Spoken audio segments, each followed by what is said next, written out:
nos ours en peluche de notre enfance. C'est ce que propose Fabienne Mogg dans son atelier du quartier des Chartrons à Bordeaux. Avec l'adresse d'un chirurgien, elle répare, elle recoue, elle restaure les rêves oubliés, car dans chaque poupée se cache un peu de nostalgie. Christophe Deveau et Sébastien Ondat lui ont rendu visite.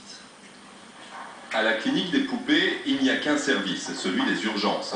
Parce que lorsqu'un baigneur est retrouvé au fond d'un grenier, son propriétaire a hâte de le retrouver comme il l'a connu dans son enfance. Mais avant cela, il lui faut passer sur la table d'opération. C'est une poupée que j'ai retrouvée chez ma grand-mère, qui était à ma tante quand elle était petite, et ma soeur et moi, nous avons joué avec et nous l'avons pas mal abîmée quand nous étions enfants. En porcelaine, en carton ou en celluloïd, souvent les baigneurs sont très fragiles et très âgés. La plupart datent des années 50. Fabienne Mogg s'efforce de les restaurer sans remplacer un bras ou une tête. Parfois, il faut leur redessiner un sourire ou retrouver un œil qui aura disparu. C'est vrai que je niche beaucoup pour pouvoir retrouver les différents accessoires. Et c'est ça qui est aussi palpitant, hein, c'est de rechercher le petit modèle, les yeux de verre placés sur tel ou tel baigneur.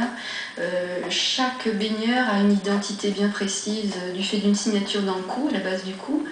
Il y a une sorte de magie à la restitution du jouet. Souvent les yeux s'illuminent et les souvenirs rejaillissent, surtout pour cette dame privée de son baigneur pendant toute son enfance. Maintenant, quand il sera bien arrangé, oui, je jouerai avec. Il y a les doudous effectivement qui peuvent être restaurés.